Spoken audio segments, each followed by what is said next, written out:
Hello dear students, welcome to my YouTube channel Jyoti academy. एक बार फिर से आप सभी का स्वागत है आपके अपने यूट्यूब चैनल ज्योति एकेडमी में। स्टूडेंट्स, आप सभी कैसे हैं? उम्मीद है आप सभी घर पे होंगे, लॉकडाउन के रूल्स को फॉलो कर रहे होंगे और सेफ होंगे। तो स्टूडेंट्स, मैट्रिक्स के टॉपिक को कंटिन्यू करते हुए चलते हैं आज के टॉपिक की ओर। देन स्टूडेंट्स, आज का टॉपिक है एलिमेंट्री ऑपरेशन और ट्रांसफॉर्मेशन ऑफ ए मैट्रिक्स, एक आव्यूह पर प्रारंभिक संक्रियाएं। आज हम लोग ये समझेंगे कि मैट्रिक्स में आप कौन कौन से ऑपरेशन यूज करते हैं या उसके बेसिक ऑपरेशंस क्या क्या हैं। तो बेसिकली स्टूडेंट्स, एलिमेंट्री ऑपरेशंस जो होते हैं वो 3 होते हैं, जो बाद में रो और कॉलम के ऑपरेशंस को मिला के 6 हो जाते हैं। तो बेसिकली आपको याद रखना है कि एलिमेंट्री ऑपरेशंस 3 होते हैं, लेकिन बाद में जब आप उसको रो या कॉलम में चेंज करते हैं तो 6 हो जाते हैं। तो आज हम लोग सिर्फ यही जानेंगे कि ये एलिमेंट्री ऑपरेशंस क्या हैं। फिर अगले नेक्स्ट वीडियो में हम लोग जानेंगे इसको कैसे यूज करते हैं, और फिर ये जानेंगे कि ये क्यों ज़रूरी है, मतलब इसका प्रयोग कहाँ है। तो देन स्टूडेंट्स, आज सबसे पहले जान लेते हैं कि एलिमेंट्री ऑपरेशंस एक्चुअल में है क्या। बट स्टूडेंट्स, एलिमेंट्री ऑपरेशंस जानने से पहले कम से कम आपको ये पता होना चाहिए कि रो और कॉलम क्या है। मुझे पता है कि अधिकतर स्टूडेंट्स को ये पता भी होगा, बट फिर भी मैं क्लियर कर दे रही हूँ जिससे किसी भी स्टूडेंट्स को ये प्रॉब्लम ना फेस करनी पड़े। तो स्टूडेंट्स, यहाँ आप देख रहे होंगे आपके सामने 2 मैट्रिक्स बने हुए हैं, जिसमें एक रो और एक कॉलम को सिम्बलाइज कर रहा है। तो यहाँ स्टूडेंट्स, आपके पास एक मैट्रिक्स है ए, जिसमें कुछ एलिमेंट्स है 1 2 3 2 3 4 2 0 5। तो स्टूडेंट्स, यहाँ 3 इंटू 3 मैंने इसलिए लिखा है क्योंकि यहाँ पे आपके पास 3 रो हैं और 3 कॉलम है। और आप देखेंगे यहाँ आपको सिम्बलाइज भी किया गया है R1 R2 R3 करके कि रो क्या है और कॉलम क्या है, और उसी तरीके से कॉलम को भी सिम्बलाइज किया गया है, जैसे यहाँ R1 R2 R3, ये सब क्या है, रो है। मतलब इट मीन्स जब आप ऐसे चलेंगे तो ये आपको रो मिलेगा। उसके बाद नीचे आप देखिए कॉलम। कॉलम क्या है, ये C1 first column, C2 second column, C3 third column. Students, ये कम ज़्यादा हो सकते हैं, जरूरी नहीं है कि मैंने 3 इंटू 3 का ही लिया है तो आपको जो मैट्रिक्स मिलेगा उसमें 3 रो और 3 कॉलम ही होंगे। कम ज़्यादा भी हो सकते हैं। मैंने एक तरीके से आपके कन्फ्यूजन को क्लियर करने के लिए यहाँ इस तरीके से एग्जाम्पल लिया है। तो स्टूडेंट्स, आप देखिए यहाँ जो मैंने एग्जाम्पल के तौर पे लिया है वहाँ 3 रो और 3 कॉलम है।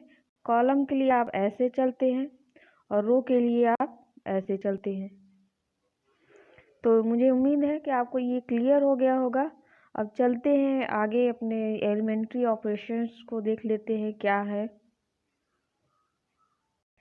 देन स्टूडेंट्स, यहाँ फर्स्ट है इंटरचेंज ऑफ एनी 2 रो और कॉलम। इसका मतलब है कि आपको अगर कोई मैट्रिक्स दिया हुआ है तो आप एलिमेंट्री ऑपरेशन यूज करते हुए किसी भी मैट्रिक्स के रो या कॉलम को आप चेंज कर सकते हैं, एक दूसरे में चेंज कर सकते हैं। फॉर एग्जांपल, आपके सामने एक मैट्रिक्स दिया है जिसमें कुछ एलिमेंट हैं। तो मैट्रिक्स ए में क्या एलिमेंट है, 1 2 3 2 3 4 2 0 5। तो यहाँ अगर आप रो में इंटरचेंज कैसे करेंगे, तो यहाँ देखिए मैंने लिखा है R1 इंटरचेंज R2। इसका मतलब ये है कि जो R1 की जगह एलिमेंट्स हैं वो R2 की जगह लिख जाएंगे, और जो R2 की जगह हैं वो R1 की जगह लिख जाएंगे। फॉर एग्जांपल, आपके सामने मैंने एक एग्जांपल लिया भी है जिसको आप देख सकते हैं।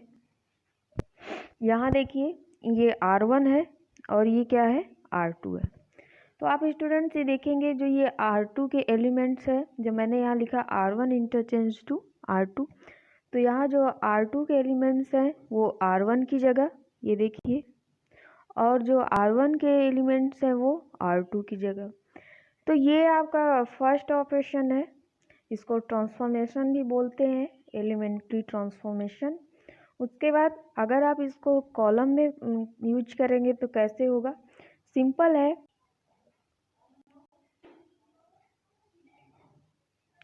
देन स्टूडेंट्स यहाँ पे आप देखिए, अगर आपने पहले रो में यूज किया उसको, अब अगर उस ट्रांसफॉर्मेशन को हम कॉलम में यूज करते हैं तो कैसे करेंगे।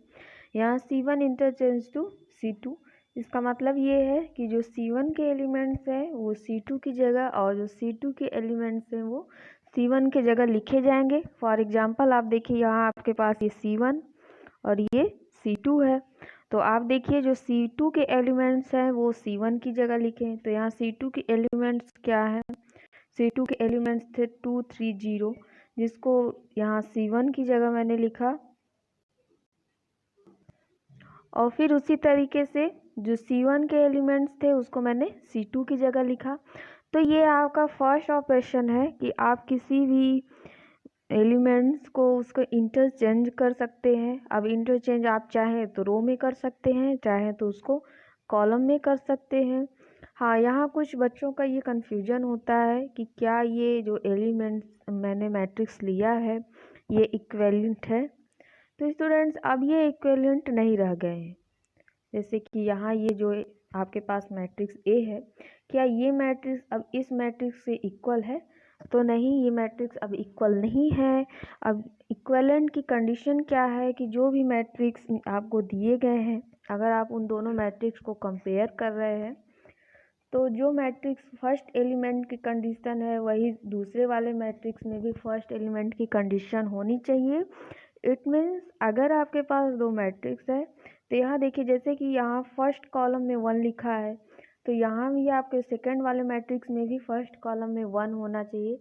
मेरा कहने का मतलब ये है कि जो एलिमेंट की कंडीशन होती है वो सेम होनी चाहिए उस मैट्रिक्स में, बट यहाँ ऐसा नहीं है। तो आप लोग ये बिल्कुल भी कंफ्यूजन मत करिएगा कि अब ये दोनों मैट्रिक्स इक्विवेलेंट है, क्योंकि कुछ स्टूडेंट्स के हमेशा क्वेश्चन होते हैं कि मैम एलिमेंट्स तो वही थे, बट हाँ एलिमेंट्स तो वही है बट उनकी कंडीशंस चेंज हो गई है, इसलिए ये मैट्रिक्स जो है अब इक्विवेलेंट नहीं रह गए हैं। तो देन स्टूडेंट्स ये आपका फर्स्ट ऑपरेशन था। अब चलते हैं सेकेंड ऑपरेशन की ओर।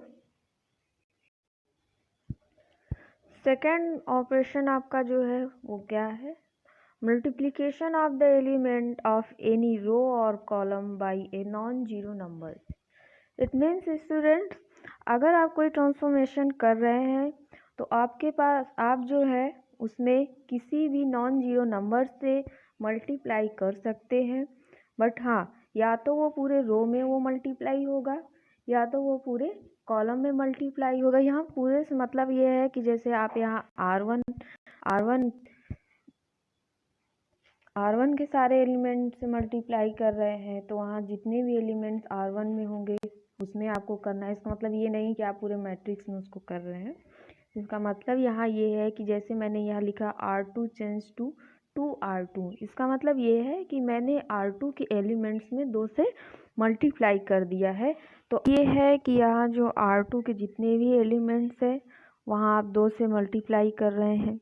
आप 3 से भी कर सकते हैं, 4 से भी कर सकते हैं। यहाँ एज ए एग्जाम्पल मैं अभी आपको बता रही हूँ कि ये ट्रांसफॉर्मेशंस कैसे होंगे, फिर मैं ये बताऊंगी कि इनको कब कहाँ कैसे यूज करना है। अभी सिर्फ आपको ये बताया जा रहा है कि ये ट्रांसफॉर्मेशन क्या है। तो यहाँ आपने देखा कि multiplication of the element of any रो और column by a non zero number, तो मैंने आपको ये रो के लिए बताया, ठीक इसी तरीके से कॉलम के लिए है। तो यहाँ पे आप देखिए कॉलम आपके पास एग्जांपल है मैट्रिक्स ए 1 2 3 2 3 4 2 0 5, ये आपका मैट्रिक्स ए के एलिमेंट्स हैं। इसमें आपने क्या किया, वहाँ देखिए रो में आपने चेंज किया था, यहाँ कॉलम में कर दिए C2 change to 2C2।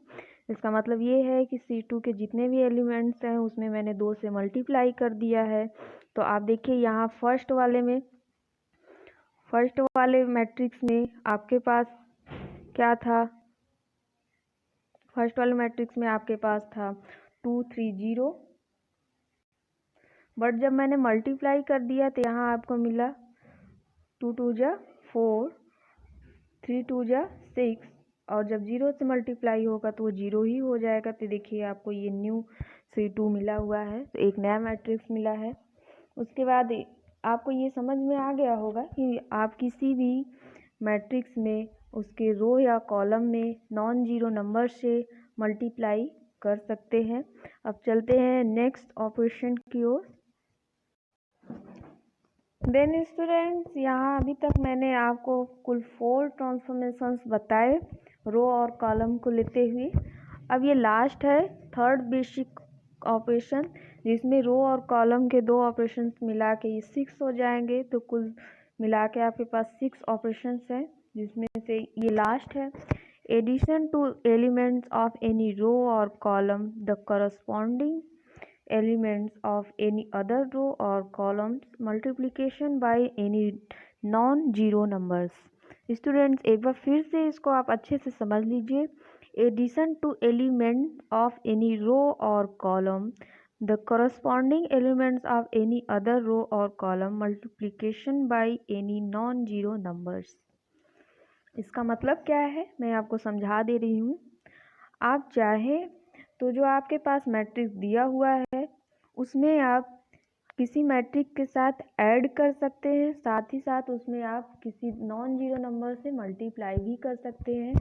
For example आपके पास मैंने एक मैट्रिक्स, आपको स्क्रीन पे एक मैट्रिक्स दिख रहा होगा A=, यहाँ कुछ एलिमेंट्स दिए हुए हैं, तो मैंने देखिए नीचे लिखा है R1 tends to R1 + 2 R2।